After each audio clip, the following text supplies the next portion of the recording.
What's up, guys? Ben here, bringing you another video today. It's pretty sunny outside, so it makes my hair look a lot grayer than it is. And we have my nice microphone back, so that's awesome. But we're going to dive in on today's video about the Challengers Elite Season 1. It just finished in North America and Europe. Let's talk about the teams that played well, teams that won, and some of the teams that are going to have to fight through relegation to make it into Season 2. All right, so we're going to cover North America and Europe in this video. I'm going to start with NA, and before we talk about playoffs, I want to kind of recap the group stage because there were a couple of good teams that did not make it through. So these were your standings from Group A and Group B. Basically, the way this works is 12 teams went in. They got drawn in two groups of 6. Top 4 from each group went to the playoffs. Bottom 2 in each group had to play through relegation. There were a couple of teams here, I think, that did not make it through the playoffs that are kind of interesting to talk about. Phase 1 Esports is the first one. That's Cruz and Dak's team. I know Dak's been getting a lot of cred for his performance in the group stage, but unfortunately his team didn't play particularly good in this group stage. They kind of just fell short by one win, going 2-3 with Boston Academy getting that win on the final day and squeaking in. But unfortunately for them, they got relegated and will have to play through the qualifiers. But they got top 6 at the last land.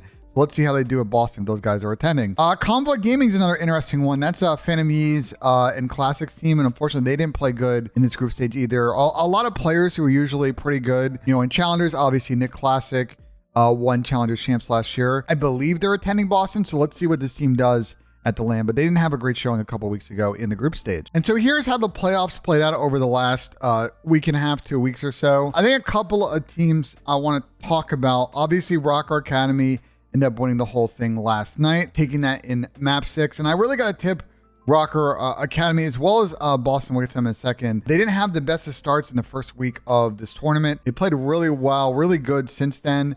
We're pretty lights out across most of the game modes. And I really need to give a lot of credit to the 4 players on that team. Obviously, Panda and GodRX are always good at this level. Those guys have made a consistent living out of doing it and being consistently good. But I got to tip Fam, I got to tip Real, especially moving here over the course of the summer, relocating from Europe, coming here and winning his first Elite, which is really tippable. I think for ROKKR, you know, they've always done a good job scouting talent. I don't think always they've used talent to the best of their abilities. It's a conversation for another day. But this ROKKR Academy has gotten off to a hot start, and I'm excited to see how they do at the Boston land next weekend. And there are a couple other teams I think that had really good performances. Obviously, Boston Academy getting to top 3 is really good. The only thing with Boston Academy, I'll say, as good as, you know, Beans is, as Kremp is, I think we need to see a little bit more from Shawnee and Doug Sensor Martin. If the team wants to win anything at this level, those 2 players just haven't been consistent while Kremp and Beans have been frying. And if those 2 guys can really step up, I think this team could be a real force at this level. But right now, they're sort of inconsistent day to day. And I don't know if that's really good enough for what they want out of that squad. Obviously, T-Fellow Enterprises, that's Fellows team, came together at the last minute before the Elite qualifier. But honestly, you know, him, Yuli, Turiel, and Dan Ghosty have been playing incredible since then. They've been one of the best hardpoint teams at the Challengers level. I think Dan Ghosty in particular had one of the best individual performances in the Elite statistically across a lot of different game modes. So I'm excited to see how this team kind of grows and kicks it on from here. But it was definitely not a team that I think a lot of people had going into the Elite qualifier as sort of their like main contenders to win, but they definitely showed up and surprised a lot of people, and I think a respectable second for them going into the next event. I think finally we got to talk about Chris Parasite's team, Team War. That's him, Lau aka Jimbo, Johnny, and Fire 40. They had a really good showing, and unfortunately for them in this bracket, they just had 2 really tough round 11 losses that kind of costed them a chance to make it deeper in this tournament. Just mental errors, which I think they can fix, but a lot to like about this team in terms of their raw talent at this level. And they stick together. I think they can be a force at Boston season 2 and so on. So a really good squad there. And look, there are a couple other teams I think in NA that I really like that kind of need to take a little bit of next steps in the next season. Obviously, you know, the IBG squad with Preston and Gunless. That's a team that didn't have the best of showings on the first day of this tournament and were out quickly. And I really like the Omit team. You know, they haven't had the best of results so far this year that I think are to the level of what like Capsule and Tom Gravity wants and Hixie. But they've also had a lot of weird lineup issues. Obviously with Capsule having to fill in for LA Thieves last week. And then they had Diamond Con come in because Dave Patty got called up. So the last like 2 weeks for them have been a little sketchy, but let's see what they can do now with a more consistent lineup moving forward into future events. So that's NA, a really exciting region. It's going to be tough for ROKKR Academy to repeat in season 2, but let's revisit this in a month or so and see how they do once that gets going. All right, so let's talk about Europe here for a little bit. Again, same thing as NA. Let's kind of touch on the group stage really quickly. These were your results, and I think two teams that just didn't make the cut. Obviously, eFuse, that's Kelza's team. I thought she played not bad in this elite. Unfortunately, I think talent-wise, they're just not there with some of the other teams, and they gave it a decent run, but just really had a tough time winning respawns. They were good in search, but winning respawns really tough for them. They were one win away from squeaking into the playoffs, so let's see what they can do if they can requalify for the elite next season. And then on the Group B side, that's Team Veer just came up short with Team Falcon squeaking in on the last day. Team Veer is Detain and Niles' team. And I thought they actually played pretty good in the group stage. Unfortunately, what happens at times when you play these group stage formats, you could lose one match to somebody and then you end up in a tiebreaker in them.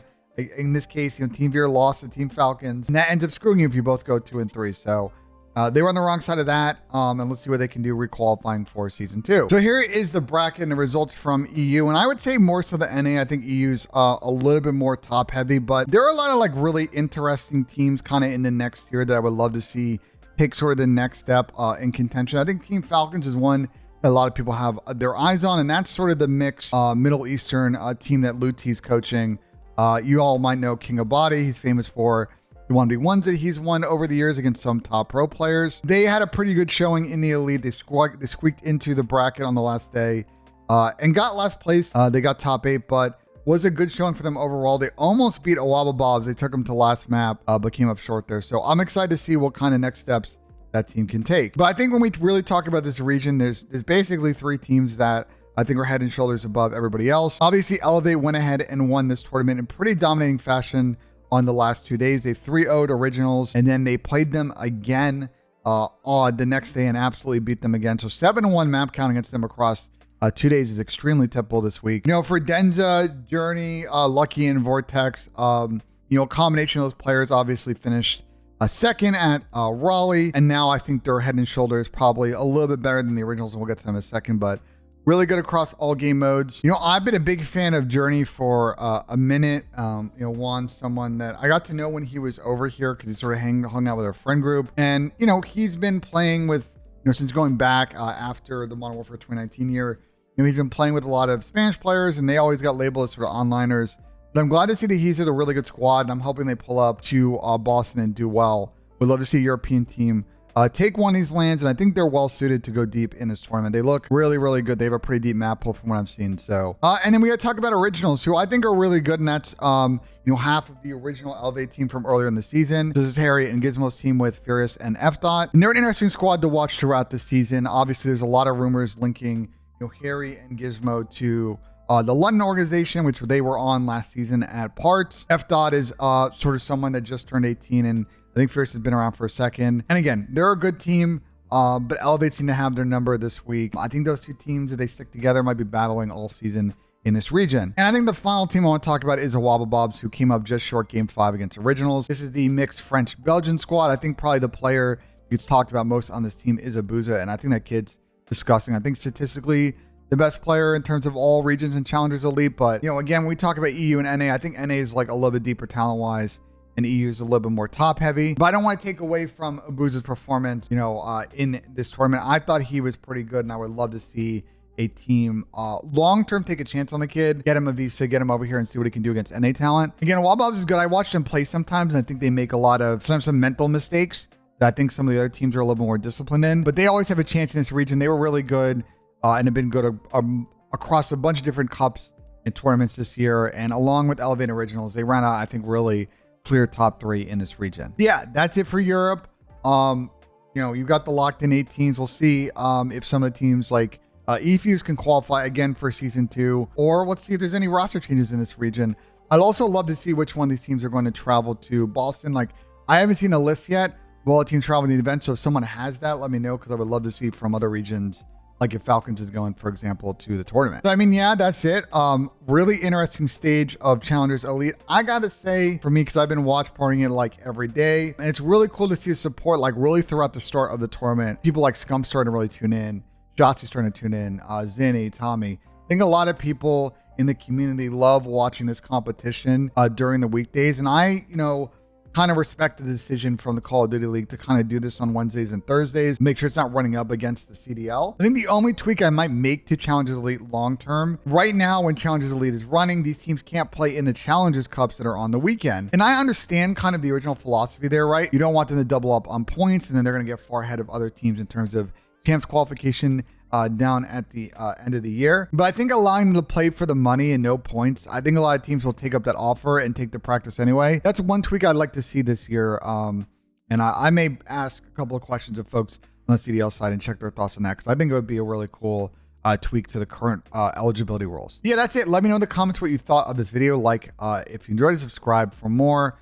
Excited to cover last week a Major 2 qualifiers this week and getting ready for Major 2 next week in Boston. It's going to be cold. I took a look at the forecast today. I'm glad that I told my guy Z from the West Coast, who's never been in Northeast, to buy a jacket, because it's going to be single digits on the weekend. But you know me, I'll be live in the mornings when the tournament starts, so make sure you tune in. Obviously, I'll be on the watch parties with Tommy once things kick off, and I'll see you guys on the next video. Thank you all so much.